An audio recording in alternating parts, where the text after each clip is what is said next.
Plot is the main sequence of events that make up the story. So it has to do with the order or the sequence of events. Here we should understand clearly the difference between story and plot. In general sense, story and plot are the same thing, but for us there is a big difference. Story is the chronological order of events as they happened from one time to another time. That is story. While plot is the order in which they are deliberately arranged by the writer. So they are not in the chronological order. Something that actually happened later may be the starting point of our story. So, it is the deliberate arrangement of the incidents by the writer to help us understand the story and to make it more interesting. This is the main difference. While reading a story, what we are supposed to do? We should note what is or what are the most important event or events in our story. How is the plot structured? After reading a story, certainly we will be able to give it a chronological order that will be the story for us, and then we will see how that order is changed by the writer, by the author, by the narrator to make it effective. That will be our plot. What is the structure of the plot? Is it linear? Runs smoothly on the same level? Is it chronological? Or does it move around between present and past using the flashback techniques? We will have to point out, demarcate those points where there is the shift in time. Take the next point. Conflict, climax and resolution. We can simply call it conflict and climax. Conflict is tension. It is usually the crux of a short story. It is the force of the story and is related to the main character. In a short story, there is usually one main struggle in life of that main character. It may be internal conflict within the character or an external conflict caused by the surroundings or environments in which the main character finds himself living. The climax. The climax is the point of greatest tension or intensity in the short story. At the point of climax, our suspense is the most in the story. It can also be the point where events take a major turn as the story moves towards its conclusion. Generally, it is somewhere near the end of the narrative. Note when the climax takes place in our story. Then resolution. The resolution is the end of the story. Resolution means that all the problems are resolved. All the knots are untied. So it is also called denouement, but we will take it as resolution. It focuses on how the conflict is ultimately resolved. Carefully read the end of any story and think whether the closing sentences, closing settings are significant. Do they impart some solution to our tension created during reading the story? And how the end relates or connects to the opening. If it is a good story, the end of the story will automatically remind us about the opening of the story.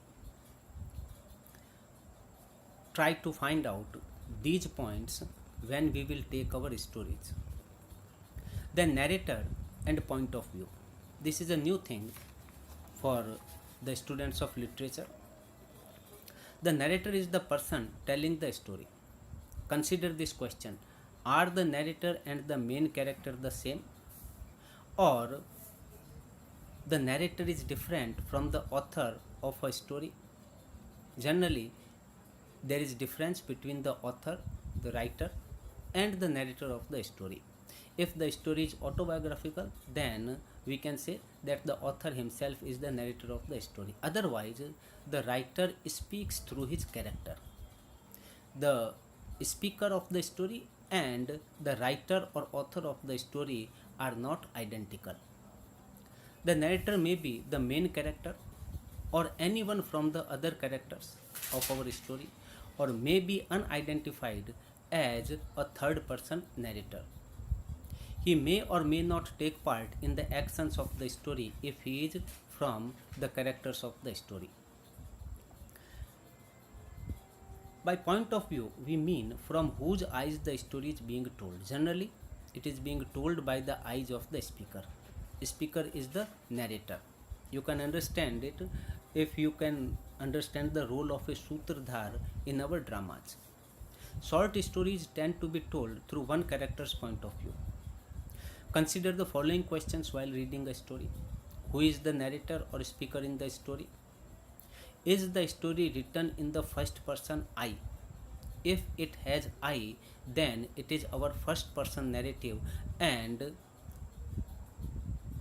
the narrator is either the hero or maybe from one of the characters, or maybe even an overseer. Is there an all knowing, sorry, is the story written in a detached third person where he and she is the point of view? Then it will be third person narrative. Is there an all knowing third person who can reveal what all the characters are thinking and doing at all times and in all places? Generally, in every story, we will find that the narrator is that type of magical person who can enter minds of every character, who can delve deep, who can measure their emotions and their feelings and their ideas. So, that is the power of the narrator. Next, style. Style is the ability of the writer to make artistic representation of the matter.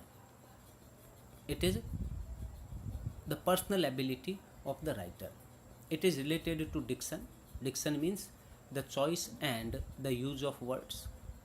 It is related to the use of imagery, the tone produced in the story, the emotions, how they are portrayed and how they are transported to the readers. We can say that style is the overall appeal of the story. It has to do with the author's attitude towards the subject. To understand the style, we should notice the language and its use. The author's language can be full of figurative language by using metaphors, symbols, personifications, and imageries. The tone or mood may be ironic, humorous, cold or indifferent, passive, dramatic, or reflective, thinking about the life. Our next point is theme. The theme is built on a topic and how the topic affects the human conditions, society, or life in general. Every story is related to conditions of our life. As a reader, focus on what the story is revealing about the topic, what is the subject, and how that subject is treated in the story. It will create our theme statement. The theme should be expressed as a statement, a general observation about human nature, though it should not be judicial. We are not to judge whether it is good or bad. To understand the theme of a story, make a list of the important images, topics, subjects, problems which you find in the text. Try to create a statement or try to give a summary type of form to all these words. You should consider these points to reach to the theme of a poem, to a story. What is the story about? What is its general topic? And how is that topic developed? How the characters change? What symbols are used? How the climax is dealt? How the resolution is produced? Do you notice any patterns in imagery, the words, the presentation by the author? Does the title give any significant hint? Sometimes the theme moves around the title. Title represents the theme of the story. Try to find out whether there is any statement or description that reveals a theme or observation. With the help of these things, especially the title, the development of the action in the story, and the conclusion. With the help of these things, we will be able to understand the theme of a poem. So, these are the points you should keep in mind while reading a short story or a novel. Remember, the difference between short story and novel is only that of size. Being students of literature, we should be able to evaluate a story critically and comprehensively as a piece of art. We are not the common readers only to enjoy the story, we are to do these special tasks also. Analyzing a story on these points will be a great help to examine theme, form, pattern, presentation, and appeal of a story, and also to see how the writer has produced the effect successfully or unsuccessfully or partially successful. Again, we are to do all this exercise objectively, not subjectively. There is no question of our personal like or dislike. So, here we come to our first story, The Meeting Pool by Ruskin Bond. I am giving you the text on these screens in case you do not have. Go through these texts, try to understand our poem, our story, and then we will discuss it, the meeting pool, on these points in our next class. So, thank you very much and take care of your health during these dangerous days and stay safe.